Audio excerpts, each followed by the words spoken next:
लेकिन सनातन कभी खत्म नहीं होगा। जब तक सूरज है, जब तक चंद्रमा है, सनातन ये रहेगा। ये यति नरसिंहानंद के शब्द हैं। तो हम भी यही कहते हैं कि सनातन रहेगा, लेकिन इस्लाम में लीन होकर रहेगा। जिस तरह वृक्ष तो रहेगा, यानी शाखें, पत्ते, फूल सब रहेंगे, लेकिन वो फल में जम हो जाएंगे, इस फल में लीन हो जाएंगे। आप देखेंगे, आप स्कूल की जो शिक्षा है वो तो रहेगी, लेकिन वो शिक्षा यूनिवर्सिटी में लीन हो जाएगी। आप देखेंगे जो तारे हैं, जो चांद है, वो आसमान पे तो रहेंगे, लेकिन सूरज निकलने के बाद उनकी जो रोशनी है वो सूर्य में लीन हो जाएगी। आप देखेंगे 84 लाख जीव है दुनिया में, वो सब जीव इंसान के अंदर है, इंसान के अंदर लीन हो गए हैं। बिस्मिल्लाहिर्रहमानिर्रहीम। कुछ दिन पहले यति नरसिंहानंद गिरी का एक वीडियो नज़रों से गुजरा है, जिसमें उन्होंने लाइव आकर बात की थी लोगों से। उनके साथ स्वामी अमृतानंद भी थे। तो लाइव वीडियो में ये बात उनके ज़बान से निकली, यति नरसिंहानंद के ज़बान से ये बात निकली कि माँ और महादेव हमारी मनोकामना पूर्ण करे। मुझे पूरा विश्वास है सनातन खत्म होगा। ये उनके शब्द हैं। पहले आप ये वीडियो क्लिप देख लीजिए, उसके बाद हम आगे बात करते हैं। महादेव हमारी मनोकामना पूर्ण करेंगे, मुझे पूरा विश्वास है सनातन खत्म होगा। क्षमा, बहुत गलती से बहुत मैं समझ रहा हूँ। इस्लाम खत्म होगा, नहीं होने देंगे। इस्लाम खत्म होगा और सनातन जीतेगा, सनातन जीतेगा, सनातन की विजय होगी और इस्लाम खत्म होगा। ये गंदगी खत्म होगी, हम इस गंदगी को खत्म करेंगे। माँ और महादेव पता नहीं कैसे, किस तरह से मेरे मुंह से गलत बात निकल गई, क्षमा करें। सनातन कभी भी खत्म नहीं होगा। जब तक सूरज है, जब तक चंद्रमा है, सनातन रहेगा। इस्लाम नाम की ये गंदगी खत्म होगी और हम इस्लाम नाम की इस गंदगी को खत्म करेंगे। सनातन खत्म हो सकता है ये जो नहीं स्वामी, अगर हम नहीं लड़े और हम इसी तरह से चुप रहे तो सनातन भी खत्म हो सकता है, लेकिन हम सनातन को खत्म नहीं होने देंगे। हमारे युवा सन्यासी, हमारे युवा अपनी जान देकर भी सनातन को बचाएंगे। मैं यही कहना चाहता था कि सनातन भी खत्म होगा यदि हम नहीं लड़े तो सनातन, लेकिन हम ऐसा होने नहीं देंगे। जब तक स्वामी अमृतानंद जी हैं, स्वामी परमानंद जी हैं, सत्यव्रतानंद जी हैं, प्रबोधानंद जी हैं, हमारी अन्नपूर्णा भारती जी, अब तो लाखों साधुओं का समूह खड़ा हो गया है। जब तक ये सन्यासी हैं, ये अपना खून देकर भी नौजवानों को प्रेरणा स्रोत बनकर दिखाएंगे और सनातन के नौजवान खड़े होंगे। सनातन की रक्षा होगी और इस्लाम नाम की गंदगी साफ होगी। इस वीडियो क्लिप में यति नरसिंहानंद गिरी ने इस्लाम को एक गंदगी बताया है, नौज बिल्ला। और वो ये कहता है, मैं ये शब्द इसलिए प्रयोग कर रहा हूँ, मैं ये भी शब्द प्रयोग कर सकता था कि वो ये कहते हैं बोल के, लेकिन यति नरसिंहानंद ने पैगंबर मोहम्मद सल्लल्लाहु अलैहि वसल्लम की निहायत गुस्ताखी की है, जो खातमुन नबीन हैं। 2 अरब से ज़्यादा लोग आप पर जान निछावर करने के लिए तैयार हैं। ऐसे वजूद जिनका जिक्र, जिनका वर्णन वेदों में नराशंसा के नाम से किया गया है और पुराणों में मोहम्मद के नाम से किया गया है, अहमद के नाम से किया गया है सल्लल्लाहु अलैहि वसल्लम, और आपको अंतिम ऋषि कहा गया है, जगत गुरु कहा गया है। न सिर्फ हिंदू मजहबी किताबों में बल्कि बाइबल में आपकी भविष्यवाणी दी गई है। आपको फारखलिद कहा गया है, बाग का मालिक कहा गया है। गौतम बुद्धा ने भी आपकी भविष्यवाणी की है, मैत्रेयी बताया गया है आपको, जिसका अनुवाद मोहम्मद होता है। इस तरह ऐसी विभूति को, ऐसे व्यक्तित्व को गाली देना, बुरा भला कहना, ये बिल्कुल उचित नहीं है। ये विधर्मी लोग, अधर्मी लोग ऐसी भाषा का प्रयोग करते हैं। तो यति नरसिंहानंद गिरी ने पैगंबर मोहम्मद सल्लल्लाहु अलैहि वसल्लम के बारे में बहुत अपशब्द कहा है, आप देख सकते हैं। तो इसीलिए मुझे ये बात कहना पड़ रहा है कि यति नरसिंहानंद गिरी ने यह कहा है कि इस्लाम एक गंदगी है, गंदगी का ढेर है। मैं ये बताना चाहता हूँ, इस्लाम एक पवित्र धर्म है, क्योंकि हदीस में भी बात आई है कि अल्लाह ताला पवित्र है, अल्लाह पाक है और पाकी को पसंद करता है। पाक यानी पवित्रता। और हदीस में ये बात भी आई है, पैगंबर मोहम्मद सल्लल्लाहु अलैहि वसल्लम आपने फरमाया कि पाकी आधा ईमान है, यानी पवित्रता ये शर्त है। तो इस्लाम के अंदर ऐसी पवित्रता है, आपको कहीं पर भी ऐसी पवित्रता नजर नहीं आएगी। आप अगर जाहिरा जो बाह्य तौर पर, ऊपरी तौर पर भी देखेंगे तो इस्लाम के अंदर खतना की ये पवित्रता बताई गई है। मुसलमान खतना कराते हैं। हालांकि यति नरसिंहानंद यहूदियों की तारीफ करते हैं, लेकिन अगर आप देखेंगे उनके धर्म में भी ये बात कही गई है कि खतना कराना जरूरी है, और इस्लाम में भी ये बात कही गई है। न सिर्फ ये, भविष्य पुराण अध्याय नंबर 3 खंड नंबर 3 श्लोक नंबर 25 में ये बात बताई गई है कि लिंगच्छेदी शिकाहीनः शमशुद्धारी सदुषकः उच्चलापि सर्वभक्षी भविष्यति जननमम्। इस श्लोक में ये बात बताई गई है कि वो कल की अवतार जिसका वर्णन 5वें श्लोक में किया गया था, यानी भविष्य पुराण अध्याय नंबर 3 खंड नंबर 3 श्लोक नंबर 5 में मोहम्मद पैगंबर का वर्णन भविष्य पुराण में आया है। इस तरह एतस्मिन्नन्तरे म्लेच्छ आचार्येण समन्वितः महामद इति ख्यातः शिष्य शाखा समन्वितः, यानी इतने में म्लेच्छ यानी फॉरेनर, म्लेच्छ का अनुवाद ये लोग राक्षस करते हैं, लेकिन इसका अनुवाद फॉरेनर है, विदेश में पैदा होंगे वो, क्योंकि पैगंबर मोहम्मद सल्लल्लाहु अलैहि वसल्लम आप अरब देश में पैदा हुए और उसको संभल ग्राम कहा गया। भागवत पुराण में संभला ग्रामे मुख्य से भ्रमर से महात्मा रहा कहा गया, यानी रेतीला इलाका रहेगा। तो हम जानते हैं कि अरब देश में रेगिस्तान है, रेतीला इलाका है। शालमल द्वीप भी कहा गया है। अगर आप 2000 साल पीछे जाके देखेंगे तो अरब देश को शालमल द्वीप कहा जाता था, हमारे भारत देश को जम्बू द्वीप कहा जाता था। तो इस तरह हम देखते हैं कि मोहम्मद पैगंबर सल्लल्लाहु अलैहि वसल्लम के बारे में वेदों में, पुराणों में, शास्त्र में भविष्यवाणी दी गई है। तो इस तरह यहाँ पर जो है ना मोहम्मद के नाम से बताया गया है, वो मौलिम रूहानी यानी आचार्य होंगे, आध्यात्मिक ज्ञान प्रदान करने वाले होंगे, अपने शिष्यों के साथ आएंगे और उनका नाम मोहम्मद होगा सल्लल्लाहु अलैहि वसल्लम। तो इस 25वें श्लोक में ये बात बताई गई कि वो खतना करे हुए होंगे, लिंगच्छेदी। आज हम देखते हैं कि हम विज्ञान को मानने वाले हैं, तो विज्ञान में या साइंस में ये बात बताई गई है कि खतना कराना ये जो है ना पवित्रता है, इससे बहुत बड़े व्याधियों से या बीमारियों से मानव बच सकते हैं। तो ये पाकी, ये पवित्रता कुरान के अंदर बताई गई है, इस्लाम के अंदर बताई गई है, और आप इस्लाम को गंदगी का ढेर बता रहे हैं।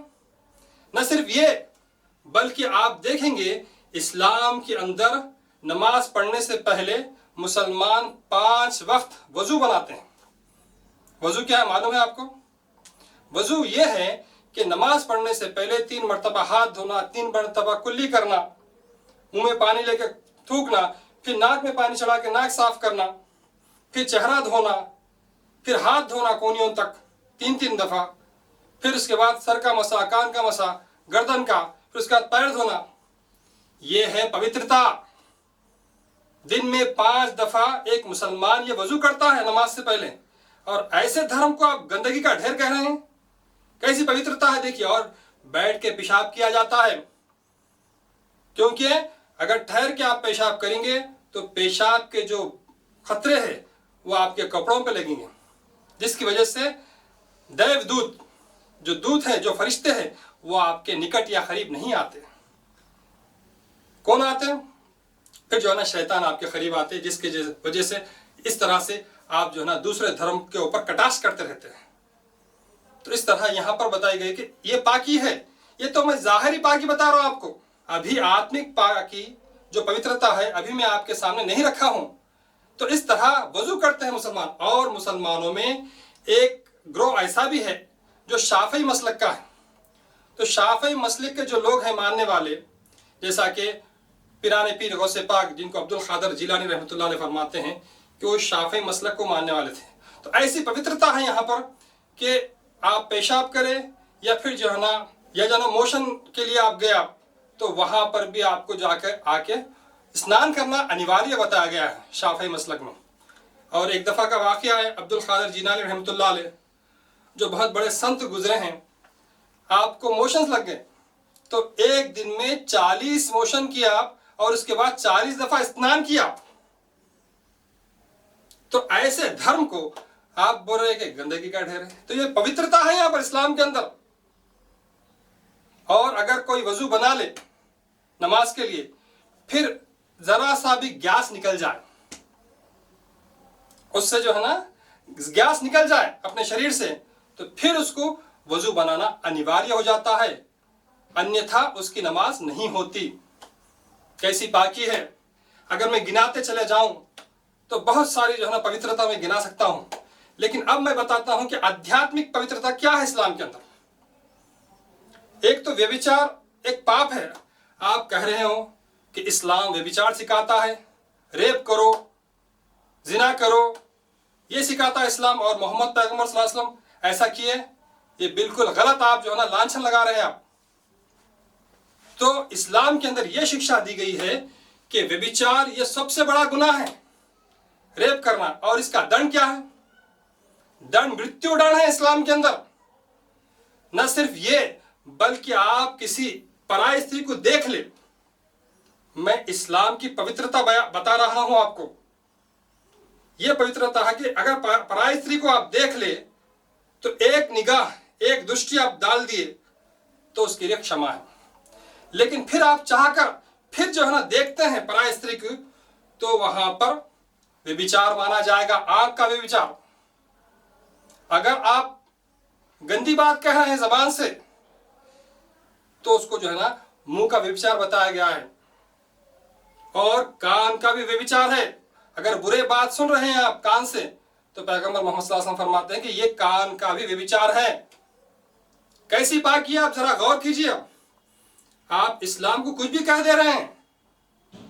इस्लाम की पवित्रता से आप वाकिफ नहीं हैं, आप नहीं जानते हैं इस्लाम कितना पवित्र धर्म है। यही वजह है जो लोग इस्लाम धर्म स्वीकार कर रहे हैं वो फिर पलट के वापस नहीं जा रहे हैं। आज इस्लाम फैलते ही जा रहा है, बढ़ते जा रहा है। आप कहते हैं कि हमारा सनातन धर्म 2 अरब वर्ष पुराना है। ठीक है, मान लिए 2 अरब वर्ष हो गए, आपका यह सनातन धर्म हिंदुस्तान से बाहर नहीं जा सका। लेकिन देखिए इस्लाम के अंदर पवित्रता होने की यह दलील है कि इस्लाम 1400 साल हुए या 1500 साल हुए, लेकिन दुनिया के कोने कोने तक पहुंच गया इस्लाम। आज 57 मुस्लिम ममालिक हैं। बड़े बड़े डॉक्टर्स, इंजीनियर्स, फिलोसोफर्स, साइंटिस्ट, ऐसे लोग इस्लाम स्वीकार कर रहे हैं। अगर इस्लाम गंदगी का ढेर होता तो ये लोग क्यों इस्लाम से कबूल करते थे? इस्लाम को छोड़ देते थे। लेकिन नहीं, the fastest growing religion in the world is इस्लाम। आप यूट्यूब पे या गूगल पे सर्च कर सकते हैं। तो इस्लाम की ऐसी पवित्रता है। और इस्लाम में सूद को हराम किया गया, सूद लेने या सूद देने को। आज देखो आप, किसी धर्म में यह पवित्रता नजर नहीं आती। लोग खून चूस रहे हैं, सूद पे पैसे खा रहे हैं, लेकिन इस्लाम में यह हराम किया गया है। न सिर्फ ये, बल्कि शराब को हराम किया गया है। आज देखो आप लोग किस तरह से जो है ना दूसरे धर्मों में शराब पी रहे हैं, अय्याशी कर रहे हैं। ये इस्लाम के अंदर उम्मुल खबाइस कहा गया है शराब पीने को, मधुपान करने को। तो ये भीतरी पवित्रता इस्लाम सिखा रहा है। आज शराब पीने से इंसान क्या है, उन्हें व्यभिचार भी कर सकता, किसी को जो है ना हत्या भी कर सकता, कुछ भी कर सकता हो। लेकिन इस्लाम के अंदर उसको हराम किया गया है, निषेध कर दिया गया है। ऐसे बहुत सारी चीजें हैं, झूठ है, चोरी है, ये सब क्या है? आध्यात्मिक पवित्रता सिखाई जा रही है इस्लाम के अंदर। इस्लाम एक पवित्र धर्म है, इस्लाम एक सच्चा धर्म है। हाँ, जो लोग व्यभिचार करते हैं और जो किसी की हत्या करते हैं उनको कठोर दंड भी दिया जाता है इस्लाम के अंदर। ये दंड देने की वजह से क्राइम कम होते हैं, क्राइम बढ़ते नहीं। आज हमारे भारत देश में क्राइम क्यों बढ़ रहे हैं? इसलिए बढ़ रहे हैं क्योंकि यहाँ पर अगर किसी के पास पैसा है तो वो हत्या भी कर सकता है, किसी का व्यभिचार भी कर सकता है और उसके ऊपर केस बुक भी हो जाए, वो जेल भी चला जाए, लेकिन फिर बेल पर वापस बाहर आ जाता है, पैसे खिला के अपना केस बंद करा देता है। लेकिन इस्लाम के अंदर ऐसा नहीं, बल्कि 5 मिनट में फैसला हो जाता है और उसको मृत्युदंड दिया जाता है। तो ऐसे बहुत सारी चीजें हैं, मैं क्या क्या बताऊं आपको, बताइए। इस्लाम की अगर पवित्रता गिनाते बैठेंगे आप तो मैं समझता हूं ऐसी हजारों वीडियोस की जरूरत पड़ेगी।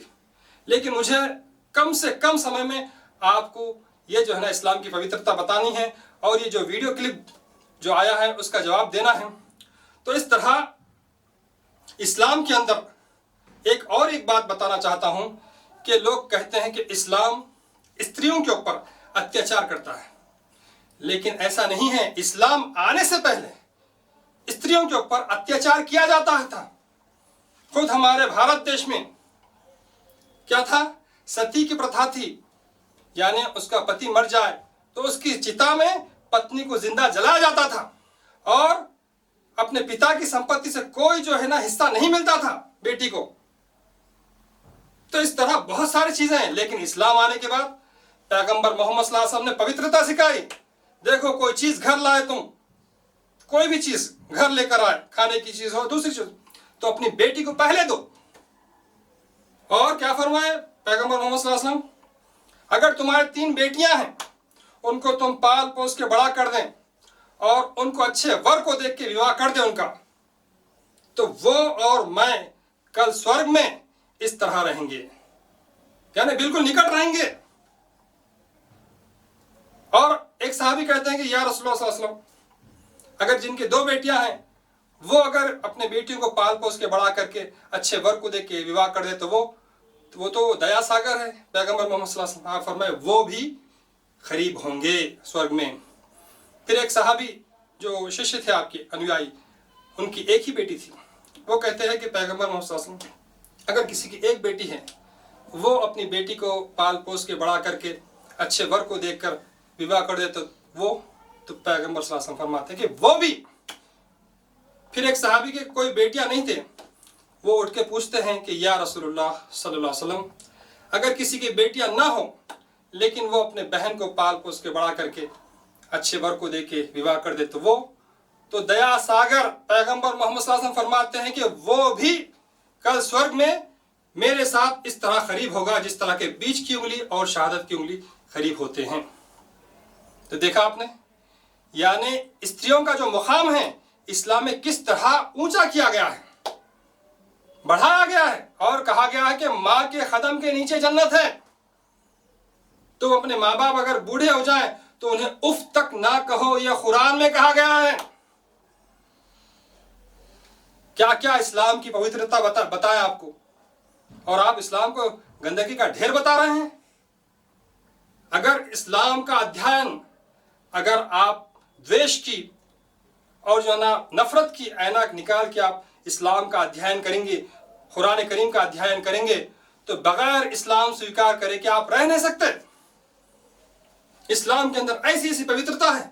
इसी तरह इस्लाम के अंदर रिश्वत देना और रिश्वत लेना ये हराम, ये निषेध किया गया है। आज देखिए आप कैसी कैसी जो है ना रिश्वत दी जा रही है। आप देखिए VIP है, मंदिर को गए दर्शन के लिए, कोई जो है ना पैसे वाले हैं, अगर कोई बड़ी नोट बता दे तो उनको स्पेशल डोर से बुला लिया जाता है दर्शन के लिए, और गरीब वहां पर लाइन में खड़े रहते हैं। ये रिश्वत दी जा रही है, आप बताइए आप। लेकिन इस्लाम में ऐसा नहीं है। एक ही सफ में खड़े हो गए महमूद अयाज, न कोई बंदा रहा और न कोई बंदा नवाज। हर धर्म में यह समझा जाता है कि गरीब ये लानत वाला है, लेकिन इस्लाम के अंदर ये बताया गया है कि गरीब ये जो है ना, जिनके ऊपर अल्लाह की रहमत है, और पैगंबर मोहम्मद सल्लल्लाहु अलैहि वसल्लम फरमाते हैं कि ए अल्लाह, मुझे जब तक जिंदा रख, गरीबों में जिंदा रख, मौत दे तो गरीबों में दे, दोबारा उठा तो गरीबों में उठा। चाहते तो आप खूब दौलत जमा कर सकते थे, लेकिन आप गरीबी जिंदगी बिताए, ये इस्लाम सिखाता है। फिर यति नरसिंहानंद गिरी कहता है कि नहीं नहीं, मेरे माँ और महादेव मुझे क्षमा करें, मेरे ज़बान से ये गलत शब्द निकल गए, लेकिन सनातन कभी ख़त्म नहीं होगा। जब तक सूरज है, जब तक चंद्रमा है, सनातन ये रहेगा। ये यति नरसिंहानंद के शब्द हैं। तो हम भी यही कहते हैं कि सनातन रहेगा, लेकिन इस्लाम में लीन होकर रहेगा। जिस तरह वृक्ष तो रहेगा, यानी शाखें, पत्ते, फूल सब रहेंगे, लेकिन वो फल में जम हो जाएंगे, इस फल में लीन हो जाएंगे। आप देखेंगे, आप स्कूल की जो शिक्षा है वो तो रहेगी, लेकिन वो शिक्षा यूनिवर्सिटी में लीन हो जाएगी। आप देखेंगे जो तारे हैं, जो चांद है, वो आसमान पे तो रहेंगे, लेकिन सूरज निकलने के बाद उनकी जो रोशनी है वो सूर्य में लीन हो जाएगी। आप देखेंगे 84 लाख जीव है दुनिया में, वो सब जीव इंसान के अंदर है, इंसान के अंदर लीन हो गए हैं। इसलिए कबीरदास जी कहते हैं, लग 84 फेरे फिरकर सुंदर नर्तन पाया, खाया पिया सुख से सोया, नाहक जमाना खोया, हीरे जैसा जन्म था, कौड़ी मोल गवाया।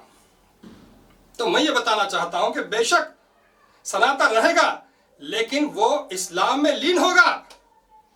इसी वजह से शायद ये सच्चाई है जो आपके जबान से निकली है कि सनातन खत्म होगा। सनातन खत्म होगा आप कह रहे हैं, लेकिन हम ये कह रहे हैं कि सनातन बाकी रहेगा, लेकिन इस्लाम में लीन हो जाएगा।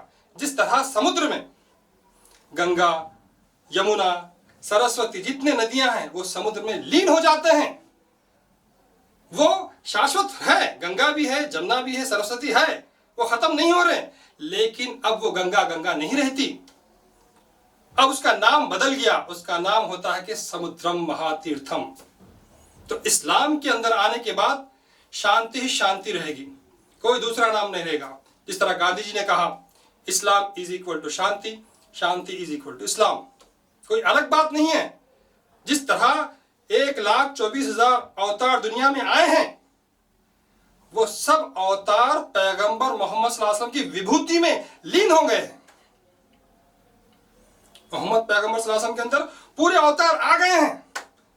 तो इसका मतलब यह नहीं है कि राम जी नहीं है, किशन जी का इनकार कर दे रहे, नहीं। एक मुसलमान तमाम 1,24,000 नबियों को मानता है, उनके ऊपर विश्वास रखता है, उनका गौरव करता है, उनका सम्मान करता है, उनका आदर करता है, लेकिन वह सब मोहम्मद पैगंबर के अंदर लीन हो गए हैं। इसी तरह सनातन एक दिन इस्लाम में लीन होगा। ये हम नहीं कह रहे हैं, बल्कि आपके धार्मिक ग्रंथ कह रहे हैं।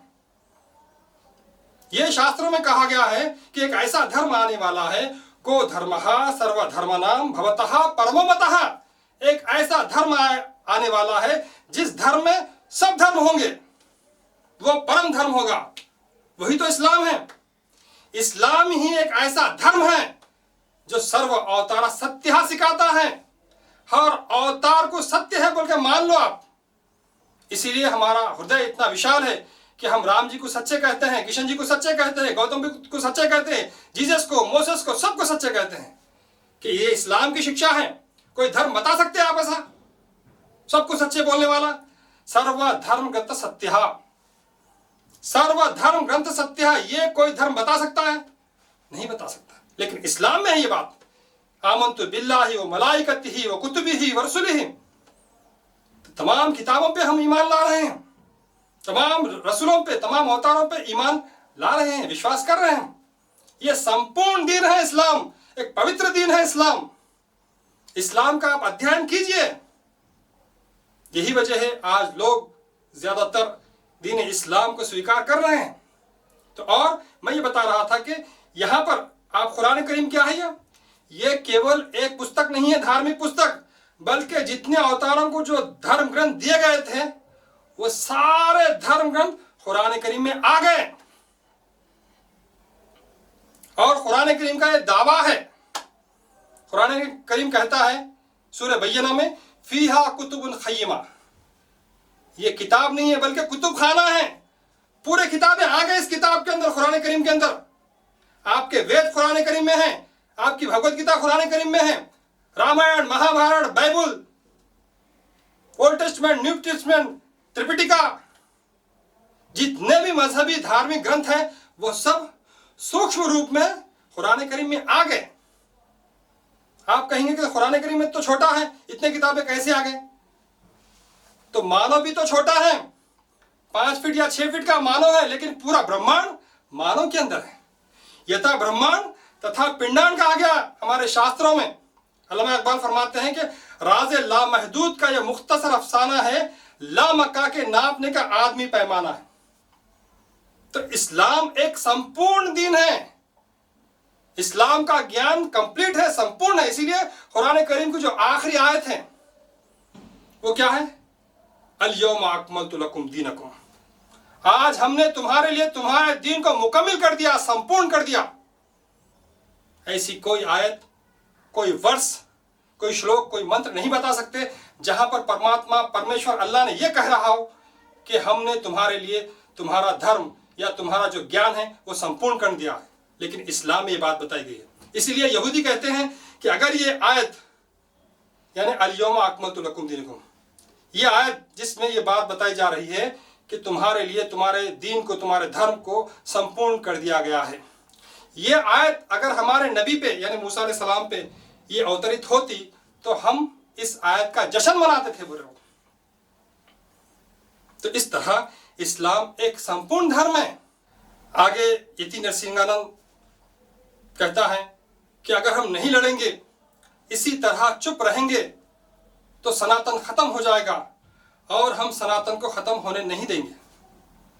तो हम ये कहना चाहते हैं, अगर तुमको लड़ना है तो जाओ बॉर्डर पे जाके लड़ो, पाकिस्तान से लड़ो, अफगानिस्तान से लड़ो, चाइना से लड़ो, जाके बॉर्डर पे लड़ो। ये जो देशभक्त मुसलमान हैं, जो हिंदुस्तान में रहते हैं, हिंदुस्तान में बसते हैं, जिनके अंदर देशभक्ति है, जिन्होंने अपने खून से इस देश को सींचा है, हिंदुस्तान की आजादी में मुसलमानों का बहुत बड़ा रोल है। लेकिन आप अगर ऐसे मुसलमानों को जिनके पास, जिनके घरों में एक छुरी तरकारी काटने के लिए सही नहीं है, तो ऐसे मुसलमानों को तुम काटना चाहते हो, धिक्कार है तुम पर। अगर तुम्हारे अंदर शौर्य है, बहादुरी है, तो जाओ जाके बॉर्डर पे लड़ो। तो अगर तुमको सनातन बचाना है तो बॉर्डर पे जाके लड़ो, अंदर मुसलमानों से क्यों लड़ना चाहते हो? हाँ, और ये कह रहे हो आप कि चुप नहीं रहना है, तो चुप क्यों रहते हो भाई? बोलो, अपने सनातन धर्म की बड़ाई करो, कितनी बड़ाई करना है करो आप, लेकिन किसी दूसरे धर्म को बुरा मत बोलो। इस्लाम की शिक्षा है, कुरान की शिक्षा है। अल्लाह ताला फरमाता है कुरान करीम में, तुम किसी बातिल खुदा को बुरा मत कहो, पलट के वो लोग तुम्हारे सच्चे खुदा को गाली देंगे। तो इसलिए मुसलमान किसी के जो है ना खुदा को गाली नहीं देते हैं, लेकिन तुम अल्लाह के बारे में गाली दे रहे हो, पैगंबर मोहम्मद सल्लल्लाहु अलैहि वसल्लम को गाली दे रहे हो, कुरान करीम को गाली दे रहे हो, तो ये मुसलमान बर्दाश्त नहीं करेंगे। तो इस तरह अगर तुमको चुप नहीं रहना है तो बड़ाई करो आप। किसी लकीर को छोटा करने के लिए जरूरी नहीं है कि उसको मेटा जाए, साफ किया जाए, उसके बाजू आप लंबी लकीर खींच दो, लोग कहेंगे कि छोटी है, बड़ी है। आप सनातन धर्म की अच्छाई बयान करते रहो, चुप मत रहो, लेकिन अच्छाई बयान करते रहो, लेकिन किसी धर्म के ऊपर कीचड़ मत उछालो, किसी धर्म को गंदा मत कहो।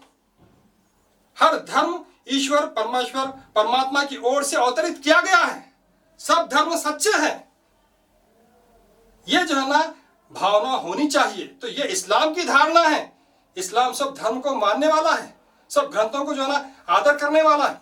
अंत में मैं ये बात कहूंगा कि आपके माँ और महादेव की यही इच्छा है जो आपके जबान से ये शब्द निकले हैं। महादेव हमारी मनोकामना पूर्ण करेंगे, मुझे पूरा विश्वास है। सनातन खत्म होगा। बहरहाल परमात्मा परमेश्वर अल्लाह से प्रार्थना करता हूँ कि अल्लाह ताला ये भारत देश को स्वर्ग समान बना दे। वीडियो देखने के लिए धन्यवाद। व आखिर दावाना अनिल हम्दुलिल्लाहि रब्बिल आलमीन।